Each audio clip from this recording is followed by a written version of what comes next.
Hi all, and welcome to another AW interview. I'm Tim Adams, multimedia producer at AW, and today I'm joined by two-time Olympic medalist and Commonwealth 1500 meter champion Nick Willis. Now, last month, as you who don't know, Nick at the Millrose Games created a bit of history by becoming the first person to run a sub 4-minute mile for 20 consecutive years. Nick, I mean, it was a time of 3:59.73, and I know you were running with Hobbs Kessler, and I saw in your Instagram post you were quite indebted into him being in the race and actually supporting you to get that mark. How was that race for you?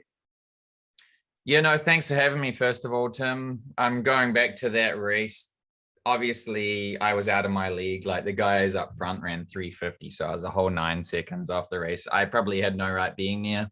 But at the same time, it was a huge honor, and that was an awesome stage to like commemorate my career in this tradition of miling. And the Wanamaker Mile is one of the most, if not the most famous mile race that there is, probably along with the Emsley Car Mile in England, right?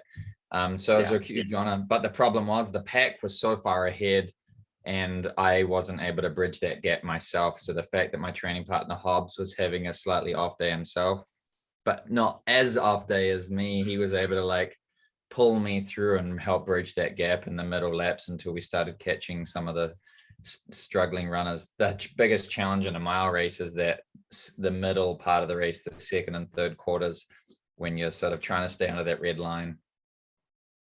Yeah, I've seen the stats. The splits running in at halfway was 1:59.99, and then 3/4 of the way through the race, if I'm correct in saying, you were, I think, about a second off the pace. So obviously the last 400 meters was quite a big push. Was that just kind of a mental challenge to an extent that you could have? Did you know the situation that you were in and that you had to give it a last push to get that time?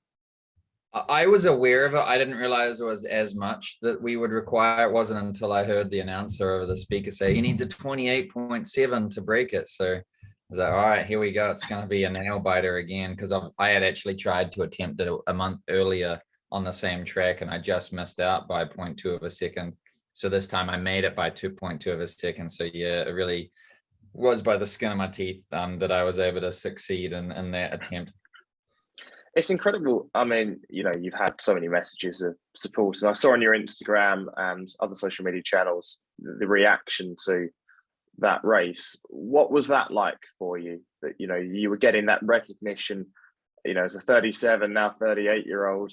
It's pretty cool to still be in, not, I wouldn't say the best shape of your life, but you're still in a damn good shape to be running those times. And that's pretty cool when you've had so many people react to that.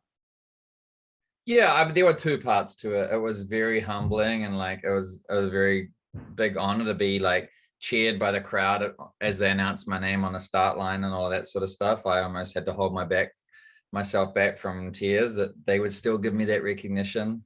But the other sort of funny part is that a lot of my career, I wanted that recognition. That's what I sought for. That's why I strove so hard in training to like become a known athlete.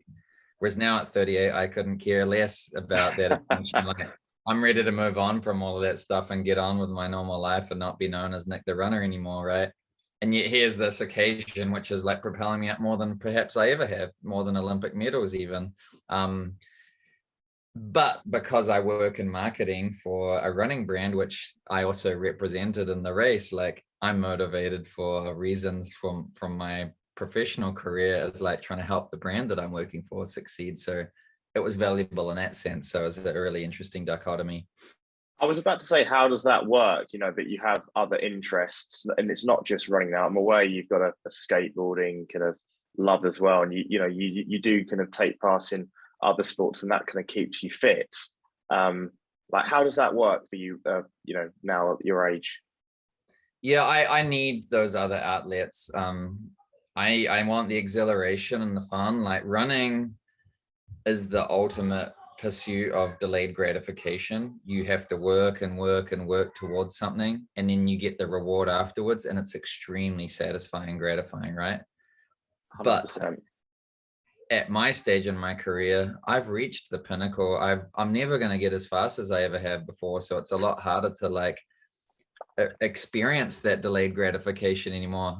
I could put in all of the work I want and I'm not going to get the returns that I used to get. So now I need to get that exhilaration in other areas, and I want them more immediately now. I don't want to have to like do that whole like, and so more sort of adventurous sports like feed that and scratch that itch, especially now that I've got other responsibilities as a parent and working full time. So skateboarding and pick up basketball and pick up tennis and all that sort of stuff. It's like, it's just fun. I'm not doing it to get that like sense of like achievement or reward. It's just in the moment. It's just really fun to do. I'm guessing running has a different perspective for you now than it did when you did your first sub 4 minute mile all the way back in 2003 in, it was Indiana, I'm running saying. I think it was at the University of Notre Dame, which is in South Bend, Indiana. So I'm guessing, running does have a different perspective to you now. Like from that point when you're 20, you're going through the junior ranks, and now you can look back and think, actually, yeah, it's a bit different. Yeah, when I was younger, even from the youngest of ages, running was a tool for me to sort of make a name for myself. Like it was the one sport that I excelled at more than any other sport. But I probably wouldn't have mattered what sport it was. I just wanted to be someone of significance, right? Get my name in the newspaper, represent my country, get all of the fame and the glory and all that stuff, sort of stuff. That motivated me incredibly as a young teenager. And then once I got into my young 20s, it opened a lot of doors. But now running, like, and a lot of my later career and as a runner, it was more based on gratitude. Like I have a unique privilege that I get to do something that many, many other people in the world would dream of being able to do. Like they work just as hard as me, but I've been given a little bit more God-given talent to be able to put one foot in front of the other a little bit faster than other people, and to recover and to buffer lactate and all of that sort of stuff that other people don't quite have that same genetic ability. So I would be a bad steward of these gifts if I wasn't to commit and approach the sport with just a appreciative attitude. And so that's the way that I've sort of carried it. And it may not be from a competitive side too much more, but I still appreciate the health that I've been given at 38, that I can still get out there and do a 10-mile run with the young guys. And I want to be able to show that gratitude by giving back to my training partners, firstly, like to work out with them, do their workouts with them, and maybe jump in a few races as a pacemaker, that sort of stuff. That's what motivates me now. I mean, it's crazy to think that, you come from a generation where, you were kind of growing up as a junior and El Garouge was strutting his stuff. And now in the 1500 meters, you've got the next generation of the people, people like Jakob Ingebrigtsen, for example. What's your view on those changing dynamics? And I guess kind of a follow-up to that would be, do you think that it's possible that the 1500 meter, record could go at some point? It's a long-standing world record. Yeah, no, it's really funny to look back. Like when I was young and eager and like super wide-eyed, and I was a huge fan of the sport, I remember the first time I met El Garouge, and I was in the tunnel walking into the stadium in Rome, and I was in a race with him, and I asked him for his autograph. Like we're about 15 minutes away from the race, and that was like his one bad day in his career, other than the Olympic finals, and he faltered in the last 100 meters, and I actually beat him in that race. I was 9th and he was 8th.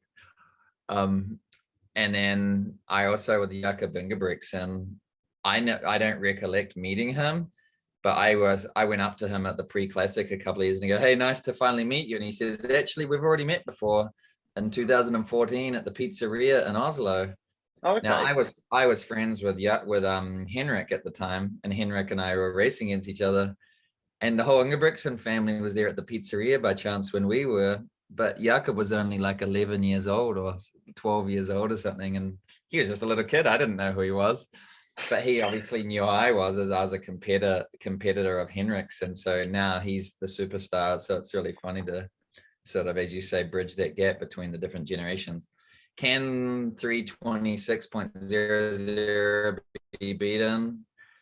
I think it's possible for those guys to run 326 but to go 325, there seems to be a cap based on speed. Like you got to be a 2 guy on the 800 to be able to go that fast, in my opinion. And I'm not sure if Jakob has that sort of speed. So yeah, it'll be interesting to see.